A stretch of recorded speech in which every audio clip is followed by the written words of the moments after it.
Hello everyone, બધાને જય શ્રી કૃષ્ણ. આજે ઉઠવામાં થોડુંક મોડું થઈ ગયું મારે, એટલે ફટાફટ ચા અને નાસ્તો બનાવી લીધો. રોટલીનો લોટ બંધાઈ ગયો છે અને ભાખરીનો લોટ બાંધવાનો બાકી છે. કોયલનો મસ્ત વાત સાંભળતા સાંભળતા આપણે તો સવારનો નાસ્તો બનાવવા લાગ્યા.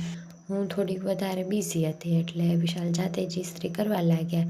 He is very supporting husband. I love you હસબેન્ડજી. અને પછી તો આજે મહોત્સવમાં જવાનું હતું એટલે નોકરીએથી આવીને ફટાફટ તૈયાર થવા લાગ્યા. ઘરનું થોડું ઘણું કામ પતાવી દીધું અને પછી કામ કરતી હતી તો મારા ઘરની ઓસરીમાં મેં જોયું કે કીડી છે ને એની ટીમ વર્ક સાથે વેફર ઉપાડીને લઈ જાય છે.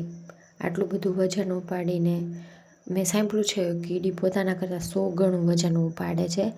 એ સાચે જ છે. જો ટીમવર્ક સાથે કેવી એ લઈ જાય છે વજન ઉપાડીને, એનો વિડીયો ઉતારી લીધો. અને પછી જમરૂખને કેળાને બધું અમે પણ ખાધું અને મિતવાને ને મંત્રને બધાને છોકરાઓને ખવડાવી દીધું. પછી તૈયાર થઈ ગયા અને પહોંચી ગયા મંદિરે. ઘી ચડાવવાનું બાકી હતું. 3 દિવસનો ઉત્સવ હતો એટલે પછી કંઈ 2 દિવસથી ટાઈમ નહોતો મળ્યો એટલે આજે જ તૈયાર થઈને આજે જ ઘી લઈને પહોંચી ગયા દિવેલ પૂરવા માટે. અને થોડા ઘણા ફોટા પડાવી લીધા અને મઢે દર્શન પણ કરી લીધા.